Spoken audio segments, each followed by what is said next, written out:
জল জোয়ারায় যে ডরে না রয় সর্বশাসনে। আসন্ন পবিত্র ঈদুল আজহায় মুক্তির অপেক্ষায় থাকা সিনেমাগুলোর মধ্যে দর্শক মনে ব্যাপক আগ্রহ তৈরি করেছে তুফান। হালের জনপ্রিয় ও সফল নির্মাতা রায়হান রাফি নির্মিত ঢাকাই চলচ্চিত্রের সুপারস্টার শাকিব খান অভিনীত তুফান প্রেক্ষাগৃহে দেখার জন্য দর্শক ভক্ত ও সিনেমাপ্রেমীরা উন্মুখ হয়ে আছে। তুফানের টিজার ও আইটেম গান লাগে উড়াধুরা রীতিমতো ঝড় তুলেছে। আর এবার অপ্রত্যাশিত চমক নিয়ে প্রকাশ্যে এসেছে সিনেমার টাইটেল ট্র্যাক।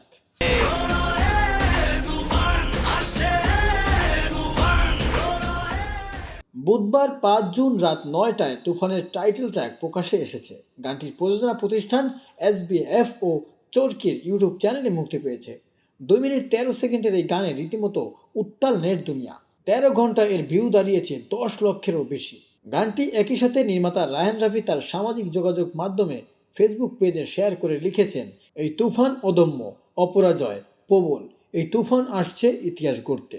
তুফানের টাইটেল ট্র্যাকটি লিখেছে তাহসান শুভ, সুর ও সঙ্গীত আয়োজন করেছেন নাভেল পারভেজ, আর গানের কণ্ঠ দিয়েছে আরিফিন রহমান জয়। গানের র্যাপ অংশটুকু করেছে র্যাপস্টার দাদু। প্রসঙ্গত SBF, চরকি ও আলফা আই প্রযোজিত তুফান শাকিব খানের নায়িকা হিসেবে রয়েছে ওপার বাংলার জনপ্রিয় অভিনেত্রী মিমি চক্রবর্তী ও এপার বাংলার মাসুমা রহমান নাবিলা। এছাড়াও গুরুত্বপূর্ণ চরিত্রে রয়েছে চঞ্চল চৌধুরী।